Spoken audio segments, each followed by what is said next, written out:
Mau milih, ada yang nganter uang suap, ada yang nganter duit, ada yang nganter bendera, ada yang nganter kaos. Bingung ini mau yang mana. Baiknya kita memilih, karena perintah Allah kumpul 2-3 orang saja, itu disuruh memilih pemimpin.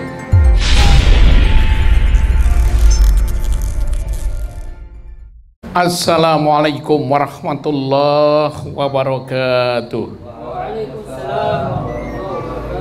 Alhamdulillahi rabbil alamin, wa bihi nasta'in ala umurid dunya waddin. Sayyidina wa maulana Muhammadin wa ala alihi wa ashabihi ajma'in.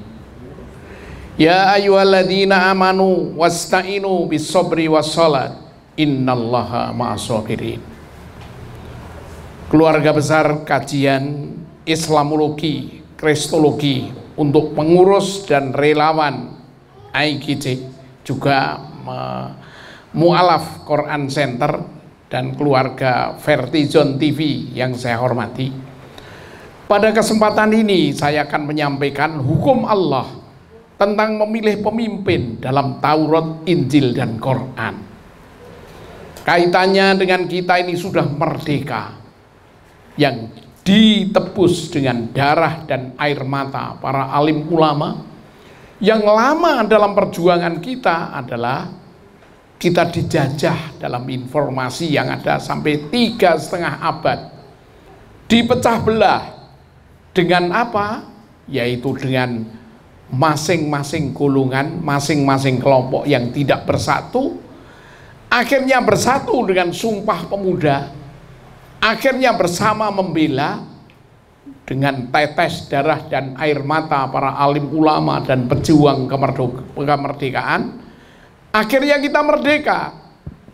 Dan dalam pergantian presiden, dalam pergantian pemimpin, kita hidup itu wajib kumpul 2-3 orang saja mesti memilih pemimpin. Jadi jangan sampai kita ini tidak memilih pemimpin, atau tidak ikut pemilu, atau apa istilahnya tidak memilih itu istilahnya apa? Golput. Baiknya kita memilih, karena perintah Allah kumpul 2-3 orang saja, itu disuruh memilih pemimpin. Untuk ini akan dibacakan dulu untuk mengisi kemerdekaan dan melanjutkan kemerdekaan ini, yaitu Quran surat Ali Imran ayat 103 paling tidak. Akan segera dibaca Quran surat Ali Imran ayat 103 sebagai pembuka awal.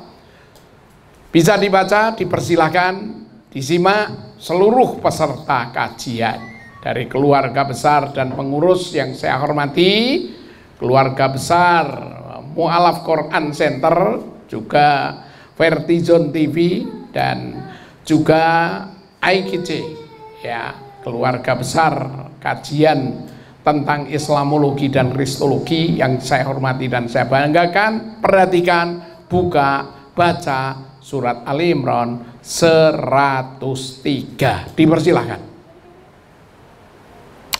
أعوذ بالله من الشيطان الرجيم واعتصموا بحبل الله جميعا ولا تفرقوا واذكروا نعمة الله عليكم إذ كنتم أعداء فألف بين قلوبكم فأصبحتم بنعمته إخوانا وكنتم على شفا حفرة من النار فأنقذكم منها كذلك يبين الله لكم آياته لعلكم تهتدون.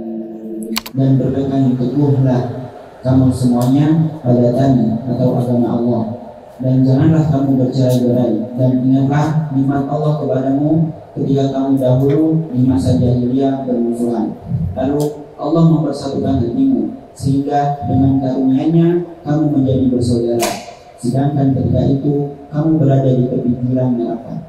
Lalu Allah menyelamatkan kamu dari sana Demikianlah Allah menerangkan ayat-ayatnya kepadamu agar kamu dapat mendapatkan hidup.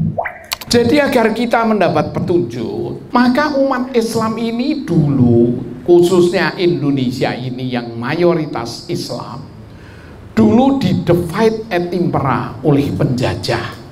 Khususnya kita dijajah Belanda, Portugis, Jepang, ya kita dipecah belah dengan Yong Sumatera, Yong Jawa, Yong Celebes, dengan Keraton Jogja, Keraton Solo, dipecah belah, kemudian diadu. Nah, karena di zaman jahiliyah sebelum kita merdeka itu tidak bersatu, akhirnya tidak merdeka karena tidak ada kesatuan, maka ada Sumpah Pemuda. Ya, satu nusa, satu bangsa Indonesia siap berjuang bersama. Maka kemudian ada pemilihan presiden, presiden berganti-ganti, dan sekarang ya sebentar lagi akan segera milih. Maka jangan sampai kita tidak memilih. Kalau kita tidak memilih berarti nanti kemudian pecah belah, ya kita tidak menang. Karena petunjuk dari Allah, karena kamu bersuku-suku, berbangsa-bangsa, maka pilih pemimpin untuk bertolong-tolongan dalam kebaikan dan takwa agar bisa melanjutkan mengisi kemerdekaan yang telah ditumpahkan darah dan air mata perjuangan para pejuang kemerdekaan dengan perjuangan yang bertaruh semuanya itu, sebagaimana Quran surat 9 ayat 20, coba dibaca maknanya paling tidak. Orang-orang yang beriman dan berhijrah serta berjihad di jalan Allah dengan harta dan jiwa mereka adalah lebih tinggi derajatnya di sisi Allah. Mereka itulah orang-orang yang memperoleh kemenangan. Jadi kalau kita ingin memperoleh kemenangan, mau berjihad, pasukan Hizbullah itu berjuang untuk kemerdekaan, mengusir para penjajah, dan alhamdulillah Allahu Akbar telah merdeka. Itu adalah slogan merdeka yang pasti, itu Allahu Akbar. Bukan sekedar kata-kata merdeka. Jangan orang mengatakan Allahu Akbar dianggap teroris. Allahu Akbar itu kalimah merdeka para pejuang yang sungguh-sungguh berjuang untuk memerdekakan negara. Maka marilah kita bersatu, bertolong-tolongan, bersama memilih orang-orang yang paling takwa, sehingga cita-cita negeri kita adil, makmur, baldatun, thayyibatun, warabun ghafur itu sungguh-sungguh jadi kenyataan. Rabbana atina fid dunya hasanah wa fil akhirati hasanah wa qina adzabannar jadi kenyataan dari bangsa kita ini. Maka sebentar lagi jangan lupa tanggal 14 apa nanti? 14 Februari ikut milih untuk menjaga kemerdekaan berkelanjutan. Memang ada orang-orang yang mengatakan, wow ini sistemnya itu, ya sehingga wah lebih baik tidak milih dan sebagainya. Nanti yang jadi pimpinan orang lain. Kalau kita tidak jadi pimpinan, mau gimana mensyukuri kemerdekaan dari para pejuang yang telah bertaruh nyawa? Maka pasukan-pasukan golput segera ingat, mari kita secara bertahap pilih pemimpin yang Islamnya baik, yang takwa dalam kenyataan, bukan sekedar simbol. Adapun untuk berhukum syariah, ini perlu tahapan-tahapan dan perlu berdakwah dengan bil hikmah wa mau'izah hasanah. Surat 29 ayat 46 dipersilahkan. ولا تجادلوا أهل الكتاب إلا بالتي هي أحسن إلا الذين ظلموا منهم وقولوا آمنا بالذي أنزل إلينا وأنزل إليكم وإلهنا وإلهكم واحد ونحن له مسلمون. Dan janganlah kamu berdebat dengan ahli kitab, melainkan dengan cara yang baik, kecuali dengan orang-orang yang zalim di antara mereka. Dan katakanlah, kami telah beriman kepada kitab yang diturunkan kepada kami dan yang diturunkan kepadamu. Tuhan kami dan Tuhan kamu satu, dan hanya kepadanya kami berserah diri.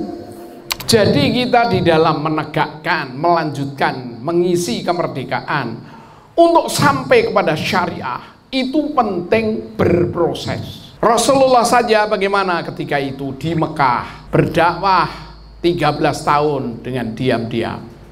Berikutnya adalah dengan siri itu, berikutnya untuk jadi realita itu adalah butuh perjuangan panjang.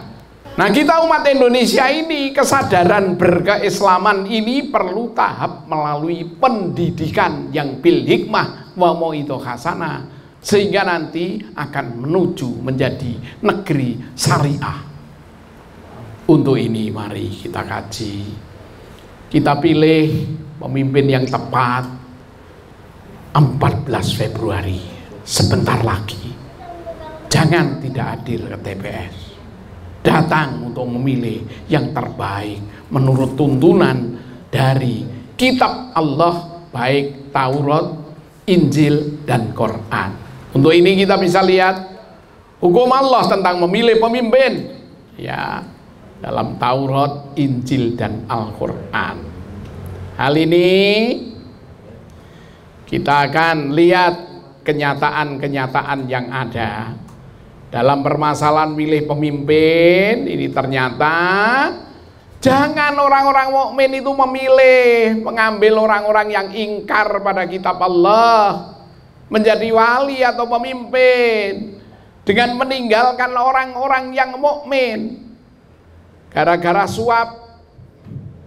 Barang siapa berbuat demikian niscaya lepas dari pertolongan Allah, kecuali karena siasat untuk memelihara diri dari sesuatu yang ditakuti oleh mereka.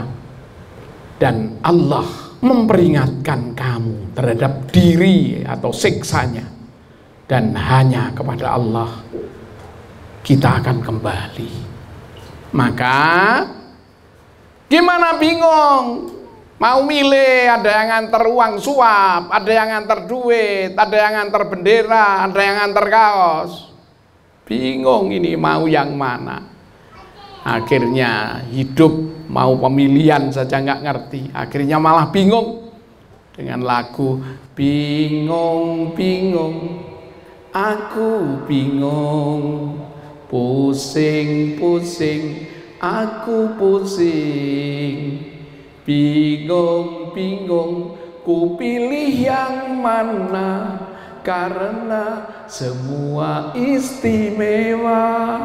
Yang istimewa itu apa? Ikut Quran. Itu baru istimewa. Bukan sekedar ikut suapan dan sebagainya. Tapi kalau memang siasat yang ada dan butuh, ya itu barangkali ghanimah. Oh, ini kita harus tahu siasat dong. Ini ilmu siasat itu dalam Islam ada. Bukan, dan jangan memilih pemilihan kok hanya benderanya yang lebar, benderanya yang banyak, kaosnya dan sebagainya. Jangan, pilihlah karena Allah. Itu yang benar. Maka saudaraku, dalam hal ini pengertian memilih pemimpin menurut Quran dan Alkitab. Gimana kita milih yang benar? Ihdinas siratal mustaqim. Kita selalu minta petunjuk Allah setiap kali sholat, mesti baca Fatihah. Fatihah yang ada jelas pasti kita baca ihdinas siratal mustaqim. Tunjukkan jalan benar. Jalan benar yang mana? Jalan benar itu adalah jalannya yang ditunjukkan dari Allah kepada para nabi dan orang-orang yang sukses. Ihdinas siratal mustaqim, siratal ladzina an'amta 'alaihim ghairil maghdubi 'alaihim waladdallin. Amin. Maka marilah, kalau bingung ya minta petunjuk. Tunjukkan aku jalan lurusmu untuk menggapai surgamu, terangiku dalam dalam setiap langkah hidupku, karena ku tahu hanya Kau Tuhanku. Allahu Akbar, Allah Maha Besar. Ku memuja-Mu di setiap waktu. Pertahankan Allahu Akbar, kemerdekaan ini. Dengan apa? Mengikuti Allah, mengikuti para nabi dan pemimpin-pemimpin yang takwa kepadanya. Sebagaimana Quran surat 4 ayat 59 akan segera dibacakan. Dipersilakan. Ya ayyuhalladzina amanu atii'ullaha wa atii'ur rasul wa ulil amri minkum fa in tanaza'tum fi syai'in farudduhu ilallahi war rasul in kuntum tu'minuna billahi wal yawmil akhir dzalika khairun wa ahsanu ta'wila.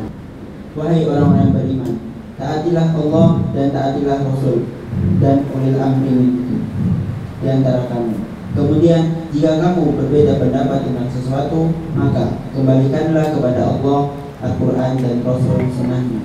Jika kamu beriman kepada Allah dan hari kemudian, yang demikian itu lebih utama bagimu dan lebih baik akibatnya. Kalau bingung, kembalikan. Di sini tunjukkan kami, tunjukkan aku jalan lurusmu, yaitu jalan orang-orang yang telah Engkau anugerahkan nikmat kepada mereka, bukan jalan mereka yang Engkau murkai, dan bukan jalan mereka yang sesat. Jangan ikut yang sesat-sesat seperti Fir'aun, itu sesat. Jangan ikut jalannya Fir'aun. Jangan ikut sekedar karena investor korun masa kini. Hati-hati, semua akan sia-sia jika tidak menurut petunjuk Allah Ta'ala.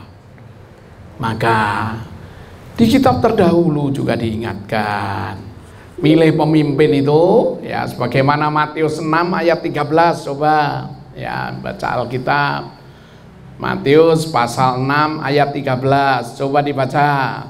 Dan janganlah membawa kami ke dalam pencobaan, tetapi lepaskanlah kami daripada yang jahat, karena Engkaulah yang mempunyai kerajaan dan kuasa dan kemuliaan sampai selama-lamanya. Amin. Ya, itu di Injil Matius pasal 6 ayat 13. Jangan kita untuk coba-coba saja, pilih yang benar. Janganlah kami dimasukkan dalam percobaan, tapi bebaskan kami dari penjahat-penjahat, koruptor. Maka itulah karena pemimpin itu adalah Abdullah bin Umar radhiyallahu an mengatakan, mengabarkan bahwa Rasulullah SAW bersabda, setiap kamu adalah pemimpin dan setiap pemimpin bertanggung jawab atas kepemimpinannya. Kita yang menjadi pemimpin utamanya adalah ikuti Quran dari Allah Ta'ala sebagai hudalinas wa bayyinati minal huda wal furqan. Maka sahru Ramadan alladzi unzila fil Quran hudalinas wa bayyinati minal huda wal furqan. Dan beberapa hari kita akan segera masuk nanti bulan Ramadan, yaitu turunnya Quran. Bulan di mana diturunkan Quran, ya. Quran sebagai apa? Sebagai petunjuk. Maka ikuti Quran sebagai petunjuk jika ingin mendapatkan pimpinan yang benar, mendapat surga dunia, adil makmur, istilah Pancasilanya, adil dan makmur, tapi yang diridhoi Allah Ta'ala. Maka ini adalah petunjuk dari Allah Ta'ala. Di Alkitab, kitab perjanjian lama, perjanjian baru yang dipegang oleh teman-teman dari Kristen, itu adalah tidak semuanya salah. Ada Injil Allah, ada Taurat Allah, itu yang harus dipegang. Tapi kalau Injil Taurat yang sudah dipalsukan oleh orang-orang, oleh manusia, yang karena ingin berkuasa, jangan. Maka kembalikan untuk tahu yang asli mana, yang benar mana, yang tidak benar mana, yang sudah dirubah mana, yang diganti mana, yang disembunyikan mana. Kontrol di Quran secara mendalam, kajian tentang Quran sebagai petunjuk di atas semua petunjuk. Untuk ini larangan memilih orang-orang yang tidak beriman dan berilmu atau munafik menjadi pemimpin. Maka larangan memilih orang yang tidak beriman. Kalian memilih harus memilih yang beriman. Selain beriman, berilmu, yang ijazahnya tidak palsu gitu loh pengumuman. Jadi yang berilmu. Jangan yang munafik, mereknya Islam, mereknya ini, tetapi munafik. Maka segera dibaca orang-orang yang munafik itu Quran surat 5 ayat 52. فترى الذين في قلوبهم مرض يسارعون فيه يقولون نخشى أن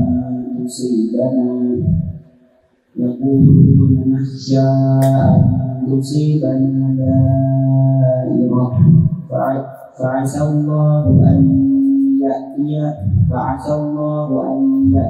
بالفتح أو أمر فيصبحوا على ما أسروا في أنفسهم نادمين. Maka kamu akan melihat orang-orang yang hatinya berpenyakit segera mendekati mereka, Yahudi dan Nasrani. Seraya berkata, kami takut akan mendapat bencana. Mudah-mudahan Allah akan memberikan kemenangan kepada Rasulnya atau sesuatu keputusan dari sisinya, sehingga mereka menjadi menyesal terhadap apa yang mereka rahasiakan dalam diri mereka. Jadi orang-orang mereknya Islam, mereknya haji, tapi cari sponsor dari luar. Sponsor yang tidak beriman, sponsor yang munafik, sponsor yang ateis. Akhirnya hatinya tergantung sponsor. Salah dan dosa tidak problema, yang penting dapat penghasilan adanya. Hati-hati. Itulah cirinya adalah melihat orang-orang yang ada penyakit dalam hatinya, yaitu orang munafik. Segera mendekati sponsor-sponsor di belakangnya, mau Zionis, mau Zaidi, mau Nasrani, mau PKI, tidak jadi masalah. Itulah hati-hati. Maka dalam hal ini kita harus menjadikan memilih pemimpin yang benar. Ini sepintas. Maka berikutnya laknat dari Allah bagi penyuap dan yang menyuap, korupsi, riba. Ini ayat-ayatnya lengkap macam-macam ini. Nah, maka di sini ada hadis yang akan dibaca oleh pembaca hadis. Ya silakan simak depan. Telah menceritakan kepada kami Qutaibah, telah menceritakan kepada kami Abu Awana dari Umar bin Abu Salamah dari ayahnya, dari Abu Hurairah, ia berkata, Rasulullah SAW melaknati penyuap dan yang disuap dalam masalah hukum. Ia berkata, dalam hal ini ada hadis serupa dari Abdullah bin Umar, Aisyah, Ibnu Hadidah dan Ummu Salamah. Abu Isa berkata, hadis Abu Hurairah adalah hadis hasan sahih. Hadis ini telah diriwayatkan dari Abu Salamah bin Abdurrahman, dari Abdullah bin Amr, dari Nabi SAW, dan diriwayatkan juga dari Abu Salamah dari ayahnya dari Nabi SAW, namun tidak sahih. Ia mengatakan, serta aku mendengar Abdullah bin Abdurrahman berkata, hadis Abu Salamah dari Abdullah bin Amr dari Nabi SAW adalah hadis yang lebih hasan dan lebih sahih dalam bab ini. Ya, jadi ini penjelasan hadis yang ada, kandungan hadis yang kaitannya penyuap dan yang disuap itu sama-sama neraka. Ya, hati-hati. Adapun di kitab terdahulu juga disampaikan. Kitab terdahulu menyampaikan tentang permasalahan suap menyuap. Ini dari zaman Bani Israel dulu. Itu suap menyuap itu sudah ada dari zaman dulu, bukan hanya zaman sekarang. Zaman kitab terdahulu Bani Israel itu adalah suap menyuap ini ada. Ya. Ini di Alkitab, kalau buka Alkitab ini silahkan dibaca pembaca Alkitab, yaitu kitab Mika pasalnya 7 ayat 2 sampai 7. Dipersilahkan. Orang saleh sudah hilang dari negeri, dan tiada lagi orang jujur di antara manusia.